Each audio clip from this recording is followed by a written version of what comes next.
কোরআন বলছে আমার নবী জানে না এমন কোন বিষয়, আল্লাহ বলতেছে রসুল জানে। আল্লামাকা মা লাম তাকুন তা'লাম, অজানা বলতে কোনো শব্দ নাই, সবগুলো জানে। এটাকে বলতেছে। তো ইলমে গায়েব শুধু জানে তা নয়, উম্মতকে প্রয়োজন হলে ইলমে গায়েব জানাতে কখনো কৃপণতা করেন না। কে বলছে? এখন আসেন বুখারী মুসলিম মুত্তাফাকুন আলাইহ, বুখারীতেও আছে মুসলিমও আছে। হযরতে আনাস বিন মালিক রাদিয়াল্লাহু তাআলা, উনি আমার নবীর খাদেম, ওনার থেকে বর্ণিত আন্নান নবিয়্যা সাল্লাল্লাহু আলাইহি ওয়াসাল্লাম খারাজা হিনা জাগাতিশ শামস, আমার নবী ঘর থেকে বের হলেন। খারাজা মানে কি হলেন? হিনা জাগাতিশ শামস, যখন সূর্য কি হয়েছে?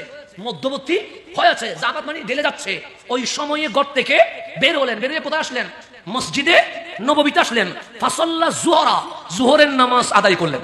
ফালাম্মা সাল্লামা, যুহরের নামাজ যখন শেষ করলেন, কামা আলাল মিম্বার, কামলিওয়ালা মিম্বরে দাঁড়ায়া মাহফিল করা শুরু করেছেন। কি করা শুরু করছেন? কিসে দাঁড়ায়া? মিম্বরে দাঁড়ায়। তারপর ফাযাকারা সাআহ, কিয়ামত নিয়ে আলোচনা করলেন। তারপর ওয়াযাকারা আন্না বাইনা ইয়াদাইহা উমুরান এজামান, এই কিয়ামত পর্যন্ত যত বড় বড় ঘটনা ঘটবে সমস্ত ঘটনা আমার কামলিওয়ালা মিম্বরে দাঁড়ায়া সাহাবায়ে কেরামকে বলে দিয়েছে। রাসূল পাক হঠাৎ থেমে গেলেন। হঠাৎ কি করলেন? বক্তব্য থামাইলেন। কেন? সেখানে সাহাবী যেমন আছে, কোনায় কোনায় মুনাফিকও আছে। কোনায় কোনায় কি আছে? তো রাসূল যখন কিয়ামতের কথা বলতেছে, কিয়ামত হওয়ার আগে কি কি ঘটনা ঘটবে বলতেছে, কিছু কিছু মুনাফিকের ভিতরে আসতেছে, এগুলা কি সত্য, এটা কি ঠিক আছে, মানে ইলমে গায়েব নিয়ে সন্দেহ করতেছে। কি নিয়ে? মুখে বলে না, কিসে বলতেছে? মনে মনে। আমার রাসূল বক্তব্য তামাই বলেছে, মান আহাব্বা আন ইয়াসআলা আন শাইইন ফালিয়াসআল আনহু, তোমাদের মধ্যে যার ইচ্ছা হয় যে কোনো বিষয়ে প্রশ্ন করো, আমি নবী উত্তর দিতে রাজি আছি। রাজা ফাওয়াল্লাহ, ফাওয়াল্লাহ মানে খোদার কসম। আমি বলি না, কে বলতেছে? রাহমাতুল লিল বলছে, লা তাসআলুনি আন শাইইন ইল্লা আখবারতুকুম বিহি মা দুমতু ফি মাকামি হাযা, আমি যে জায়গায় আছি দাঁড়ায় আছি, খোদার কসম আজকে যা প্রশ্ন করবা বলবো না, জেনে বলবো, আগামী কাল বলবো, এক সপ্তাহ পরে বলবো না, খোদার কসম আমি নবী দাঁড়িয়ে আছি, তোমাদের ভেতরে যত প্রশ্ন আছে সব প্রশ্ন বলো, আমি মিম্বরে দাঁড়ায়া তোমাদের সকল প্রশ্নের উত্তর দিয়ে দিব। কয়লা আনাসুন রাদিয়াল্লাহু তাআলা, আমার নবী সাহাবী হযরত আনাস বলছে, ফা আকসারান নাসুল বুকা, সমস্ত সাহাবায়ে কেরাম, ফা আকসারুন নাস, অধিকাংশ মানুষ মানে যারা সাহাবী রাসূল, আল বুকা, নবীর কথা শুনে কান্নাকাটি শুরু করে দিয়েছে, বাচ্চার মতো কাঁদছে। কেন? এটা রাহমাতুল লিল আলামিন, ওনার কদমে আদবের নাম ঈমান, বেয়াদবির নাম বেঈমান। ফা আকসারুন নাস আল বুকা, সবাই কি করতেছে? কাঁদতেছে। কেন? আজকে রাসূল রাগান্বিত হয়ে গেছে। এই রাসূল যদি রেগে যায় আযাব আসতে কি হবে না? সাহাবায়ে কেরাম যখন কাঁদছে, আমার নবী কিছু আকসারা রাসূলুল্লাহ সাল্লাল্লাহু আলাইহি ওয়াসাল্লাম আইয়াকুলা সালুনি সালুনি, আমার নবীর শব্দ বন্ধ হচ্ছে না, কান্না করলো আজকে মাফ নাই, সালুনি প্রশ্ন করো, সালুনি প্রশ্ন করো, আমাকে আজকে প্রশ্ন করতেই হবে, প্রশ্ন করা ছাড়া কোনো ছাড়। তারপর হযরত আনাস বলছেন, ফাকামা ইলাইহি রাজুলুন, একজন মানুষ দাঁড়ায় গেছে।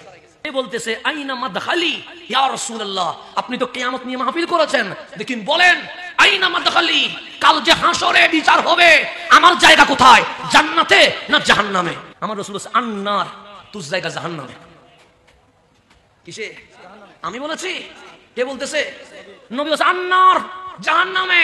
ইয়া রাসূলুল্লাহ, আপনার পিছনে জোহরের নামাজ, হ্যাঁ পাগড়ি আছে, হ্যাঁ দাড়ি আছে, হ্যাঁ সিজদার দাগ আছে, হ্যাঁ জিহাদে গিয়েছে, হ্যাঁ কোরআন পড়েছে, হ্যাঁ তাসবিহ, হ্যাঁ, তো সে কেন জাহান্নামে যাবে? সে কামলিওয়ালার ব্যাপারে তার আকীদা ঠিক নাই, সে মনে করেছে আমি যে ভবিষ্যতের এলম নিয়ে বলেছি হয়তো মিথ্যা বলছি, নবীর প্রতি বিদ্বেষ থাকলে তারই টুপি, জুব্বা, নামাজ, রোজা, হজ, যাকাত কোনো কাজে আসবে না, তাকে জাহান্নামে চলে যেতে হবে। এখন বলেন ব্যক্তির পিছনে ঘুরবেন না নবীর পিছনে ঘুরবেন? এটা আপনি ছেড়ে দেন, এটা আপনি নেন, আমি বলবো না। আমার রাসূলকে বলছে, আইনা মাদখালি, আমি কই যাব? আল্লাহ বলছে, আন্নার, তুই কোথায় যাবি? জাহান্নামে। তাহলে আমার নবী জান্নাতি কে জাহান্নামী কে জানে কি জানে না? এটার নাম ইলমে গায়ব। এটার নাম কি? এরপরে যিনি উঠতেছে উনি বেয়াদবি না, ওনাকে নিয়ে মানুষ বিভিন্ন রকম কথা বলে, যে তোকে পালছে, তোর বাবা এটা না, এরকম কথা বলে। তো উনি বলতেছেন, ওই ব্যক্তিটা ফাকামা আব্দুল্লাহ ইবনে হুযাফা, আমার নবী সাহাবী হযরত আব্দুল্লাহ ইবনে হুযাফা দাঁড়াইলেন, যে ইয়া রাসূলুল্লাহ, আমার কাছে কোনো সন্দেহ নাই, আমি আপনার ইলমে গায়বের উপর কি আনছি? ঈমান আনছি। কিনা আমাকে বাবা নিয়ে অনেকে খারাপ খারাপ কথা বলে, তো কেউ যদি আমাকে বাবা নিয়ে কথা বলে খারাপ লাগবে না? জন্ম পরিচয় নিয়ে কথা বলে খারাপ লাগবে না? তো আপনি যেহেতু বলছেন সালুনি, প্রশ্ন করো, ইয়া রাসূল, বিয়াদবি করার জন্য না, আমাকে যে মানুষ অপমান করছে, সেই অপমানের জবাবের জন্য আমার পিতৃ পরিচয় নিয়ে জিজ্ঞেস করছে। ওই পিতৃ পরিচয় জানার জন্য আমি জিজ্ঞেস করছি, মান আবি ইয়া রাসূলুল্লাহ, আপনি বলে দেন না আমার আসল বাবাকে। একজনে জিজ্ঞেস করতেছে আমি জান্নাতি না জাহান্নামী। আল্লাহ রাসূল বলেছেন আন্নার, তুই কোথায় যাবি? আরেকজন বলতেছে মান আবি ইয়া রাসূলুল্লাহ, আমার বাবার নাম কি? মানুষ এসে আমার বাবা নিয়ে ক্রিটিসাইজ করে, ট্রল করে, মস্কারি করে, আপনি বলেন না আমার বাবাকে। আমার রাসূল বলেছে আবুকা হুযাফা, তোমার বাবার নাম হুযাফা, এতে কোনো সন্দেহ? তুমি পিতৃহীন নয়, তুমি পিতৃ পরিচয়হীন নয়, তুমি জারস নয়, আমি নবী বলে দিচ্ছি তোমার বাবা হচ্ছে হুযাফা।